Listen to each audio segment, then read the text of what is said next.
Hello world, this is S.J. Parkinson and welcome to an Elite Dangerous Horizons video on cockpit orientation. I wanted to put this together for players in Horizons because there's been some changes to the menus, but I also wanted to make this for new players because new players in the game don't know where to find certain things, and some things are obvious, some things you have to dig for. And if you're getting shot at, it's always good to know where things are before you need them. So I thought I'd put this quick 5-10 minute video together just showing you the quick cockpit orientation. So we're currently outside of Malurba, and if you look at the lower left hand side of the screen, you can see that I have the station locked. The top half is indicating that I'm locked onto Malurba station, and the lower half is telling me where I am. Now if we change that by connecting to a ship, you'll notice the ship, Viper Mark III, is now in the top, but Malurba Station is still in the bottom. The bottom part is where you are right now. And the ship, or the moon, or the distant body that you're trying to get to will be displayed in the upper part of the screen. You'll also see a graphical image of the thing that you're locked onto. Right now it's a Viper Mark III, Federal Security Service. I can flip it over to the next contact, which is a Condor, and then there's other Mark IIIs, etc. You can flip through the contacts, display the information, and it tells you the name of the person flying it if it's not an NPC, if they're in a wing, how many are in that wing. It gives you some really good information. It also tells you how far away they are, the ship type, which is really important if you're going to get into combat with them, and who they're aligned with, because that will have an impact in how you play, and we'll cover that a little bit later. So the graphical representation also tells you whether or not they have shields up. You can notice this Condor does not have shields.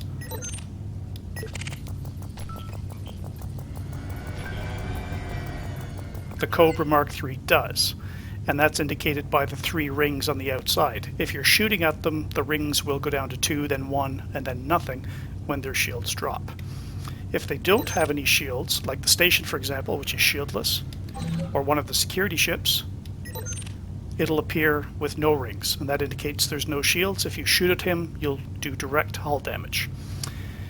So directly to the right of that is the sensor panel, and some people call this the radar panel, and it's not radar.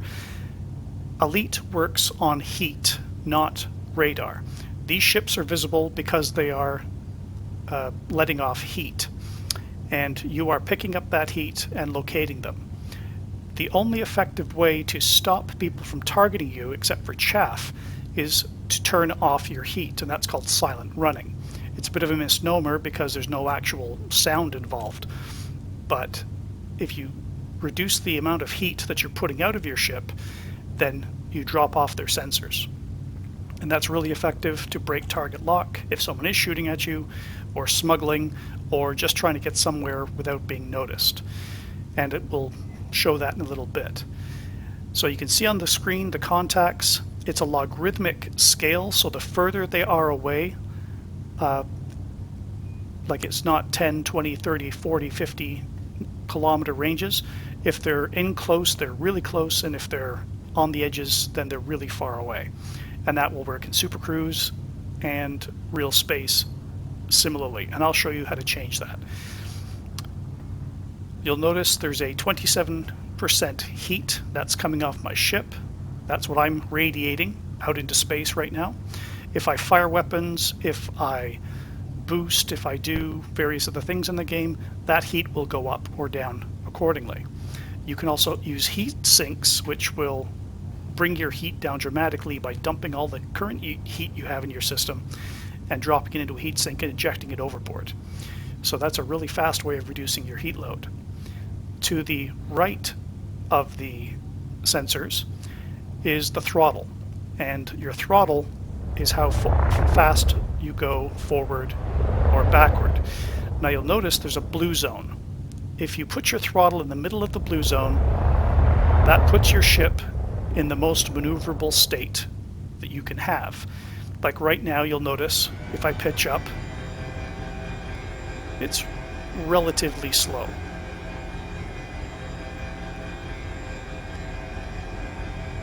and takes quite a while to do a full revolution. If I put the throttle into the blue zone, I now turn a little bit faster. And that will help you in combat dramatically. A lot of people like to go full speed, but if you do that, you'll notice the speed drops, or sorry, the rate of turn drops dramatically. So the best way to turn in the game, speed things up, is to go into the blue zone. So that's a tip. Let me get out of the way of the mail slot here in case some T9 or Python comes through. I don't want to get pranked. Okay. So, effectively using your throttle forward or reverse, if you put your throttle into the blue zone, either way, you'll get maximum maneuverability of your ship. Now, a lot of people say the blue zone is 50%, and that's inaccurate, because you'll notice if I change the amount of pips to my engine, right now there's no pips to my engine, the blue zone drops down dramatically. If I add pips to my engine, the blue zone goes up the scale a little bit. Also, your maximum speed will also increase when you increase your engine pips. So when people say put your throttle to 50%, they really mean put your throttle to the middle of the blue zone, and that will give you the most effective turn radius. So just let me get the station back in picture here. There we go. Now, to the right of the sensor panel and the engine throttle is your ship, and it shows I'm at 100% hull and I have 3 rings of shields. So if I start getting attacked, my shields will start to degrade and fade away. Once all 3 are gone, you will lose your shields, and then any damage you take will go directly to your hull. You can negate a portion of that damage by effective use of what are called pips. And you'll see the sys, eng, and wep. That means systems, engines, and weapons. And using the 6 pips that you have, you can change your power to whatever you want. If you want to increase your shields, you put 4 pips to systems. If you want to increase your engine speed or performance, you put it into your engines. And if you have lasers and you want them to fire quick, you would put them into weapons. You'll notice that you can't have everything at max at once. You have to choose what you want in what ratio, and you'll do that on the fly depending on the combat situation. The number of combinations is just too long to describe, but basically using those you can gauge an enemy and either put power to your shields, power to your engines to get away, or power to your weapons to fight. And only experience will teach you what combinations work in the right situation. So directly beside that is your fuel, the fuel consumption, and your state. You'll notice directly beneath the fuel there's a half full line. Actually, it's like 4/10, and that's your reservoir. That's the amount of fuel that's being consumed right now. The line, thick line beneath that is your fuel tank, and that's how much fuel you have in total. You'll notice as the reservoir gets lower and lower, if it hits 0, a chunk of your fuel tank will disappear and the reservoir line will refill. Over time, your fuel tank will empty. So you have to keep an eye on that at all times and make sure that you can get back to a station to refuel or carry a fuel scoop and refill your tank as you go. Then we have mass lock. Because we're close to the station is effectively mass locking us. So if I try to go into Super Cruise right now, cannot comply. Frame shift cancelled, mass locked. That means there's too big of a ship or station or planet nearby, and it will stop you from going into Super Cruise or hyperspace. As long as that light is on, you cannot engage Super Cruise or hyperspace travel. And there's 2 options. You can either kill the ship that's mass locking you, or you can get away from them out of the area of effect and run. Below that is landing gear. You'll notice my landing gear is down. Landing gear selecting it. retracted. Now my landing gear is up, and it's just that simple.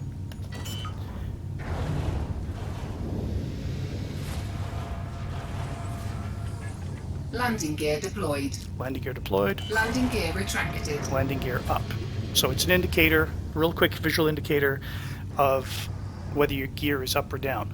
And that matters because if your landing gear is down, you cannot boost. You cannot use engine boost when your landing gear is down. Similarly, you can't boost when your cargo hatch is open. Cargo scoop deployed. So keep that in mind. If you're hitting boost and nothing's happening, then your landing gear or your cargo scoop are down. Cargo scoop retracted.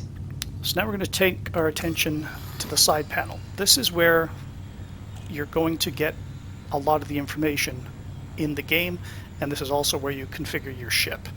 So you'll notice in this character I have a decent combat rank, I have a decent trade rank, and exploration rank. I've had this character for a little while, so I've built him up quite effectively in my mind. On the right panel you'll see the Federation, Empire, and Alliance ranks, and those are my relationship standings with the major factions in the game. If you want to know your standing with the minor factions, you just need to scroll down a little bit, and then you'll be able to see who's allied with who. So in this case there's 2 Federation-based factions and 2 independents. If you're allied with the Federation, you're going to want to do missions for the Federation aligned factions. If you're in the Empire and you want to oppose the Federation, then you would do missions opposing the Federation aligned factions. And you can tell how effective you are by looking at this screen. So I'm just going to flip over real quick to the next screen. It gives you a detailed breakdown of the factions in the system, and I can see that the ruling faction, the Revolutionary Quarity Liberals, are losing influence while the secondary Federation faction is gaining influence, and so are the secondary independent factions. And you can track how, you can influence this by doing missions for various sub-factions in the system. And you can gauge your success or failure by looking at this screen and seeing how well you're changing things. If you trade, if you give exploration data, if you fight on their behalf, you can increase or decrease these levels quite effectively, especially if you get a group of players together to help you out. So the next screen shows how much money you have in the bank, and you can also see that on the lower left hand side as well, along with your rebuy cost. Now the golden rule is never ever fly without enough money to cover your rebuy cost. Like right now I've got 14 million in the bank and my rebuy cost is 653,000. If I have 652,000 or less, I won't go out in this ship. I'll do something else. I'll buy a smaller ship, whatever I need to do, but never fly without insurance, because if your ship gets destroyed and you do not have enough in your bank balance to cover the rebuy cost, you'll be back in a Sidewinder with 1,000 credits. You will lose effectively everything that you've worked for.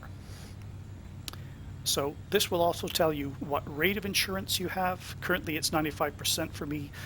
Beta backers, I believe, only pay 96 or 7%. I can't remember what it is, but they have a better rate of insurance because they're backers. But typically regular players have a 95% or a 5% rebuy cost. So if you add modules to your ship, your overall ship value will go up and your insurance will go up as well. So keep that in mind. If you put modules on your ship, check your rebuy cost, because you don't want to get your ship killed. You'll lose everything that you've worked so hard for. So these are my statistics to date. So here you can tell how many systems I've been to, the number of exploration scans, the highest payout, the amount of hyperspace distance that I've traveled, the number of hyperspace jumps I've done. You know, it's quite comprehensive. Actually, I'll start at the very top here. So this was generated 20 seconds ago. Shows all the assets I have in the game. Those are all my ships, all the money I've spent on outfitting them, how much I spent on repairs, fuel, munitions, the number of insurance claims, those are the numbers of times that I've died, and the amount of the insurance claim totals. The the number of bounties that I've done, how much I've made. You know, I won't read off every single line, but it does tell you in very good detail how you've made your progress on your character. So I've had 27 fines levied with this character, 21 bounties, relatively low because I try to keep this character as clean as possible, and the highest bounty was 5,000 credits for killing a clean ship. So then we go into smuggling, trading, mining, and then exploration and CQC, which I haven't played yet. So it's all fairly straightforward, and it's a really good place to check for information about your character and progress in the game.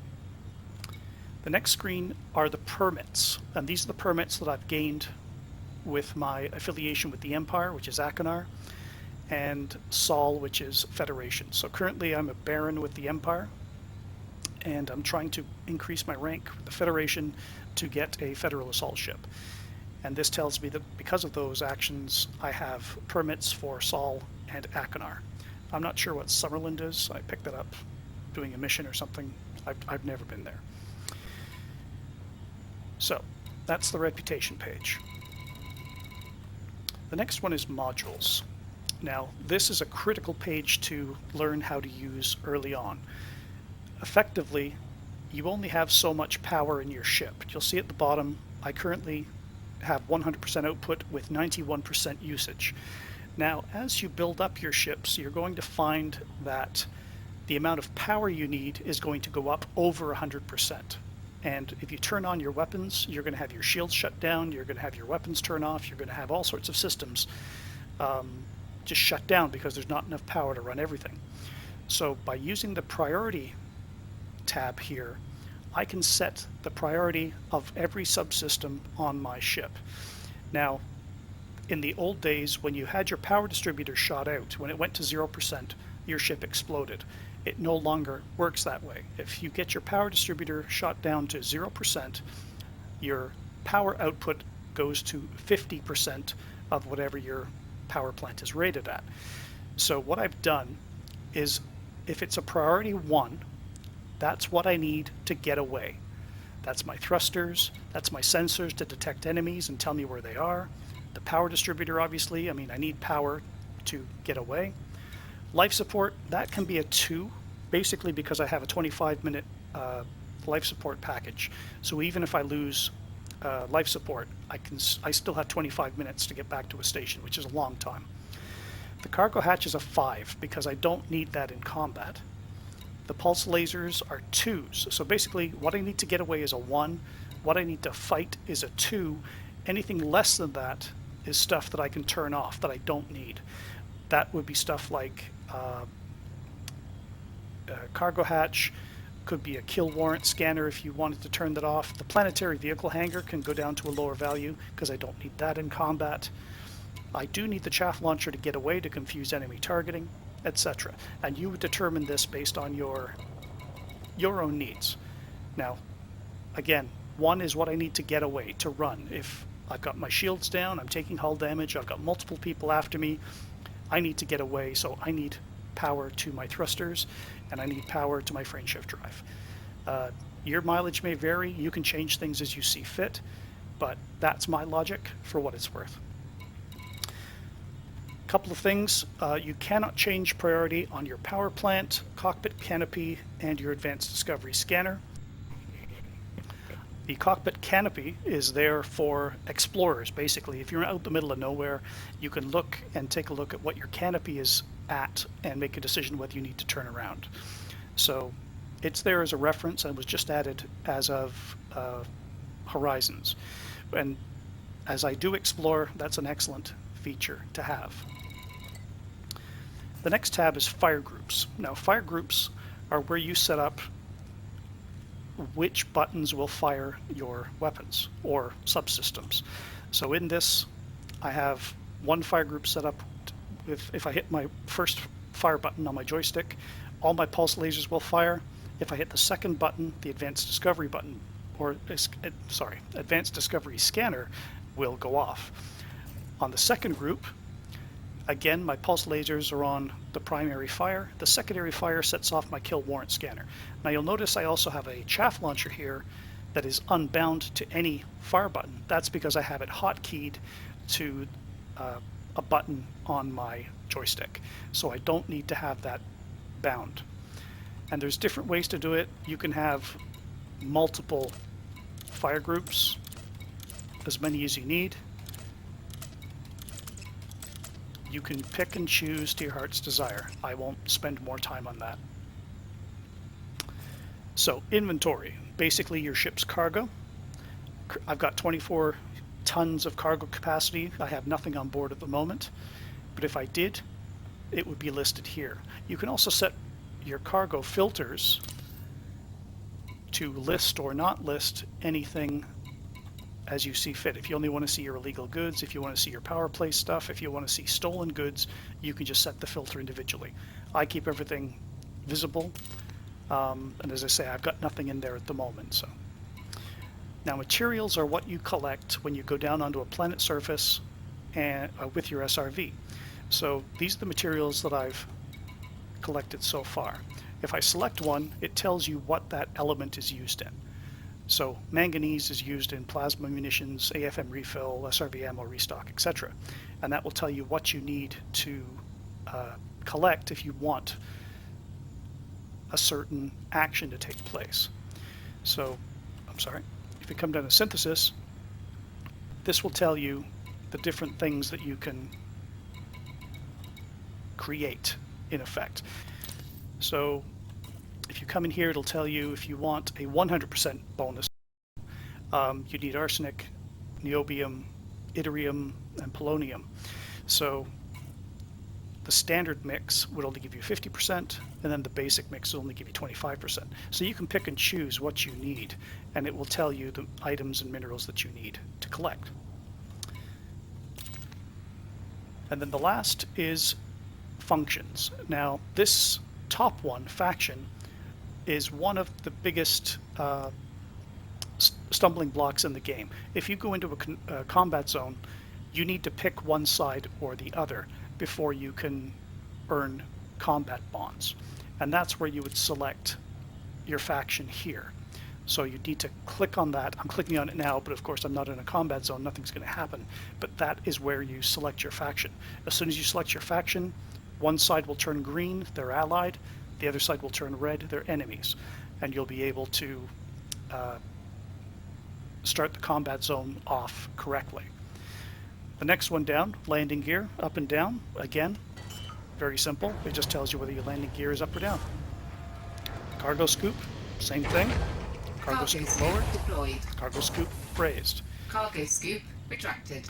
Now the beacon is used in wings, and what you do if you're in a wing, you can turn this on to wing mode, and then your wing mates can see where you are. So if you're in trouble, you're getting jumped by several ships, and you want your wing mates to come to help you, you turn your wing beacon on, and then they will be able to see you on their scanners, and they'll be able to jump down to assist you. So that's where that's done. Silent running, I have it hotkeyed, so I'll just show you on the scanner what that looks like.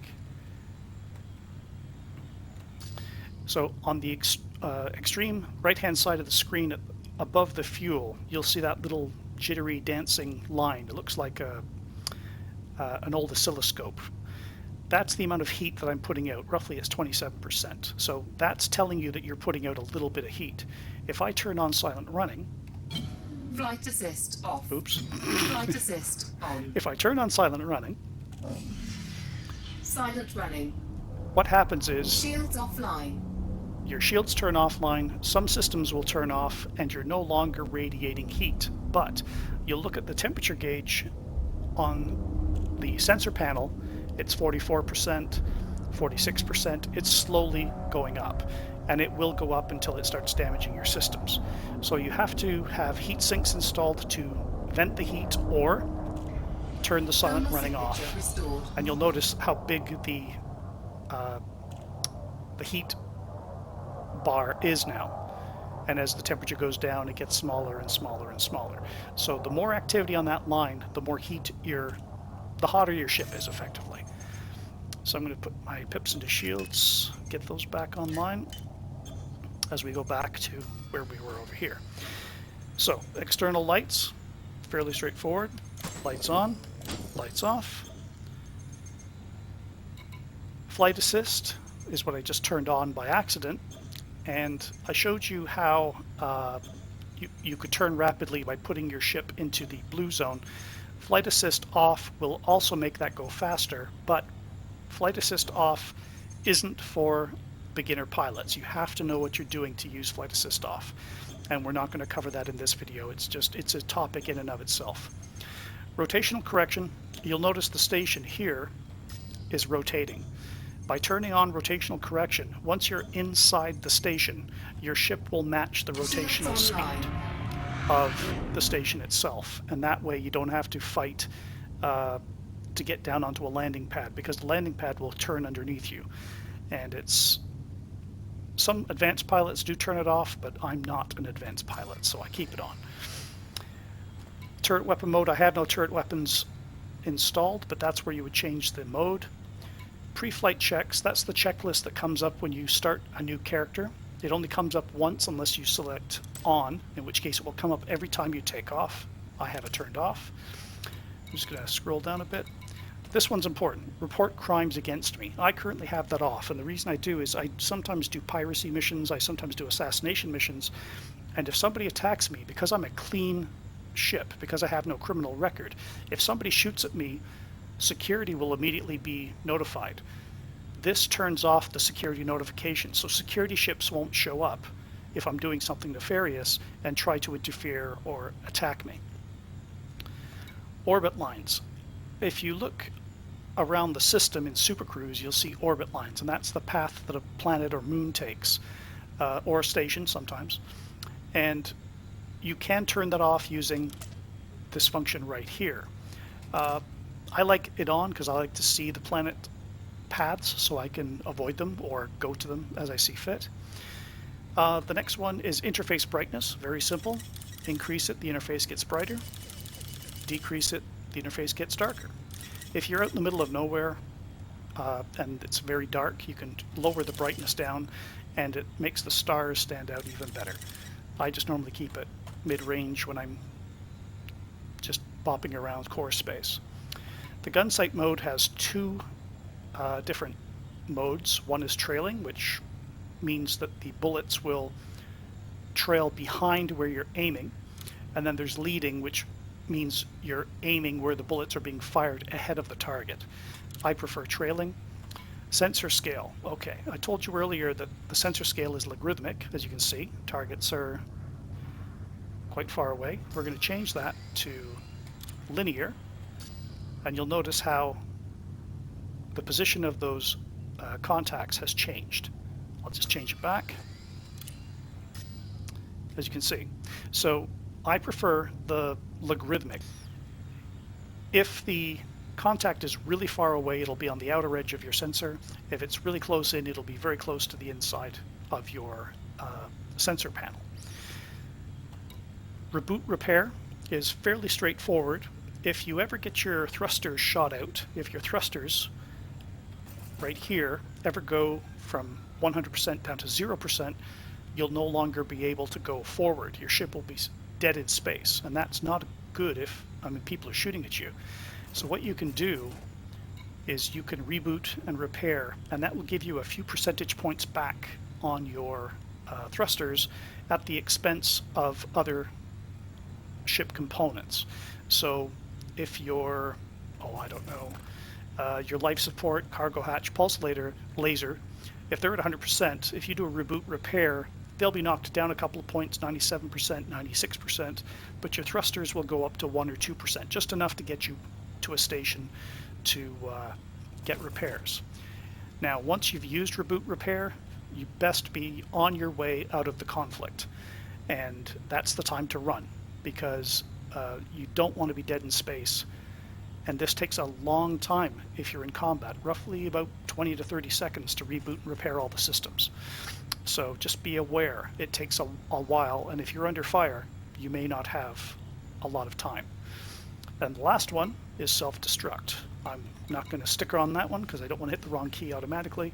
But basically, if you find yourself in a situation where you just simply can't get out, or you're stuck somewhere, the only way out is a self-destruct, that's where you activate it. So from there, we're going to go down, and looking down at our knees, this is the SRV panel. And I'm not going to spend a lot of time because I can't deploy it in space, but this is where you would deploy and recall your SRV. And from there, we're going to go over to this panel, which is your navigation panel. So I'm in Quarity right now. Oops, sorry. So this is the list of neighboring star systems, and then up here are planets, stations, resource extraction sites, etc. If you find there's too many there, it's too long of a list, you can come over to Set Filters, and you can turn whatever you want on or off. So you can turn off stations, settlements, planets and moons, and landfall planets, for example. And then you come back, and you'll notice the list is just 2 things now. The rest of these are other star systems. So